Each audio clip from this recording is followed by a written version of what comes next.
Friends, क्या आप अंदाज़ा लगा सकते हो कि ये कौन सी जगह है?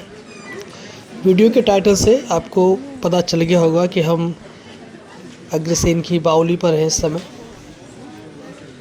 और एक बहुत खूबसूरत जगह है, आप देख सकते हो। इसकी जो सीढ़ियाँ हैं, मैं जैसे कि अभी खड़ा हुआ हूँ उन पे, तो कोई प्रोटेक्शन है नहीं यहाँ पे।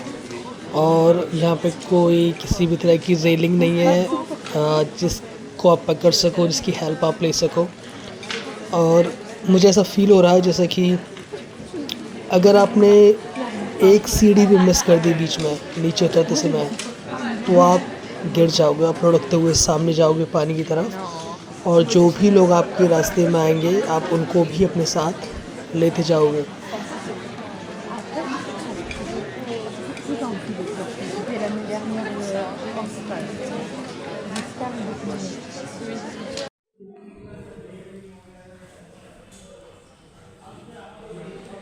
तो मैंने समर और मम्मा से कहा है कि वो थोड़े समय के लिए बैठ जाएं जब तक मैं इस एरिया को देख रहा हूँ, समझ रहा हूँ, क्योंकि यहाँ पे फिसलने का बहुत बड़ा डर है।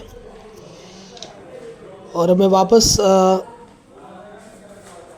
उस टॉपिक पे आ रहा हूँ। जैसे मैंने आपसे कहा कि अपने टाइटल में देखा होगा कि हम अग्रसेन की बावली पर हैं, लेकिन ये अग्रसेन कौन है? आपका ये प्रश्न हो सकता है। तो जब मैंने गूगल किया तो मुझे पता चला कि जो हम यहाँ पे देख रहे हैं, जो स्ट्रक्चर हम देख रहे हैं, ये बहुत बहुत प्राचीन है, बहुत बहुत ज़्यादा। और जब मुझे ये पता चला कि बहुत ज़्यादा प्राचीन है, तो अपने आप में इसको देखने की जो इच्छा थी वो मन में उठी।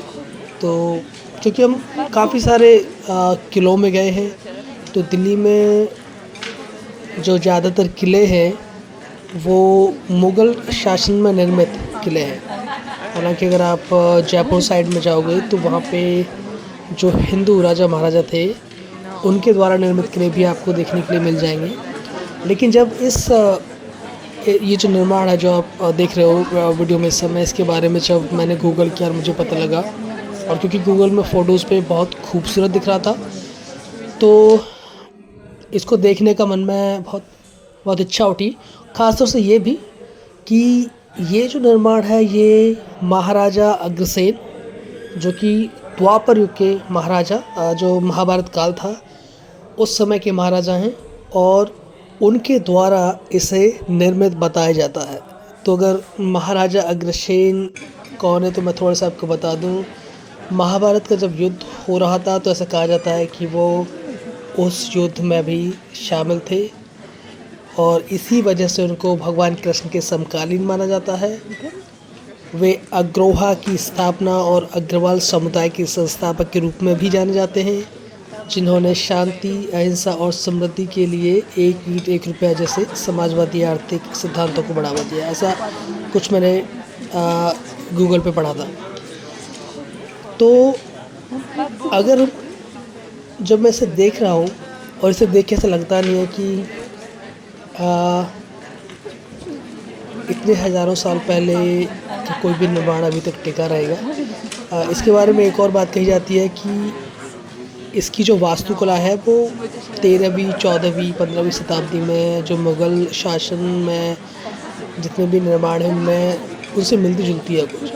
मैं आपको वो जानकारी दे रहा हूँ जो मैंने गूगल पे देखी है, क्योंकि ऑब्वियसली मैं इसको टेस्ट तो नहीं कर सकता। बाकी आप इसके बारे में और जानकारी ऑनलाइन ले सकते हो। तो ये जो जगह है, ये नई दिल्ली के केंद्र में स्थित इसे एक स्टेप वेल या सीढ़ीदार कुआं के रूप में भी लोग आपको बता देंगे कि अगर जो अग्रसेन की बावली है वो बेसिकली एक सीढ़ीदार कुआं है।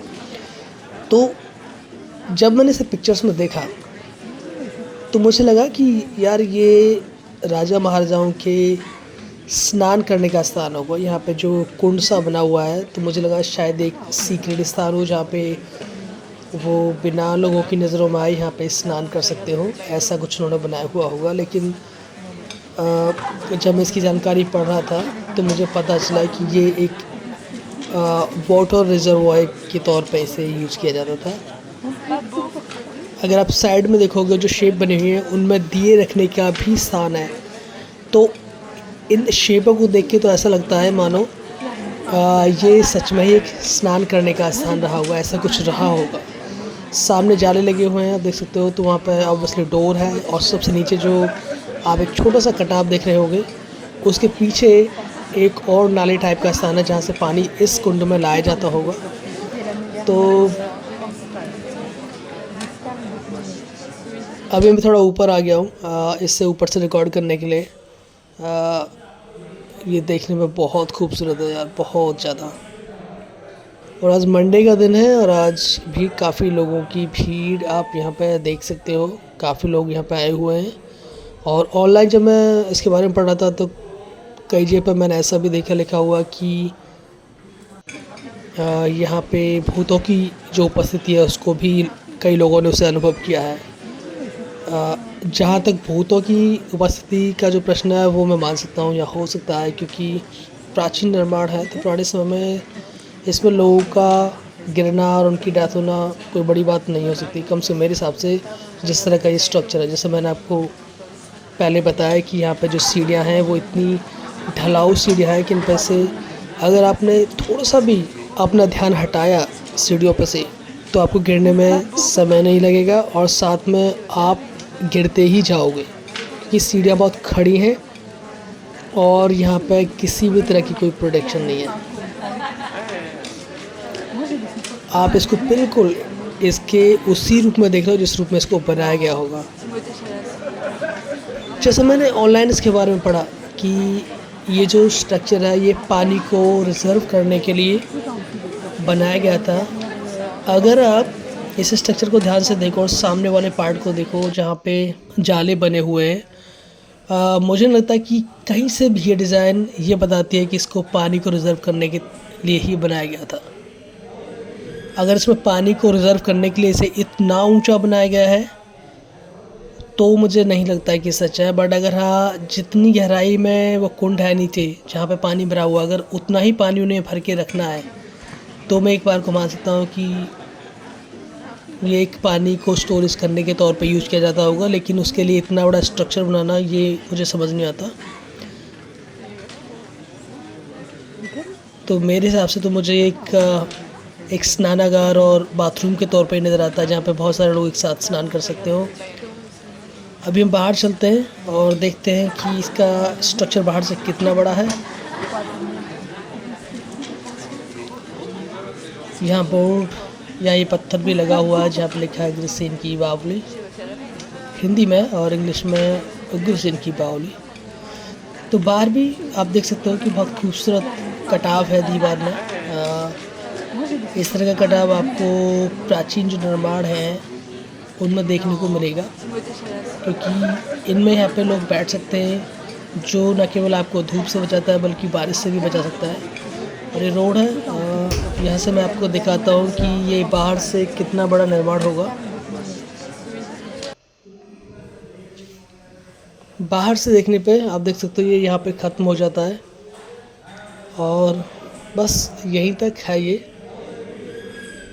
मुझे ऐसा भी लग रहा था कि इसमें काफ़ी सारी ऐसी जगह हो सकती है जहाँ से ये कहीं ना कहीं किसी दूसरे नज़दीकी किले से जुड़ा हुआ हो सकता है।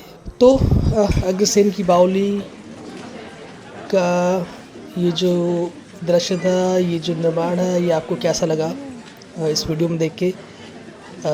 अगर आपको ये अच्छा लगा हो तो आप प्लीज़ इस वीडियो को लाइक करना और शेयर करना। और अगर आपको हमारी वीडियोस पसंद आती हैं तो प्लीज़ इस चैनल को सब्सक्राइब करना, जिससे कि आप भविष्य में आने वाली वीडियोस को मिस ना कर पाओ। आज की इस वीडियो में बस इतना ही है। मिलते हैं आपसे नेक्स्ट वीडियो में, तब तक के लिए बाय बाय, सी यू।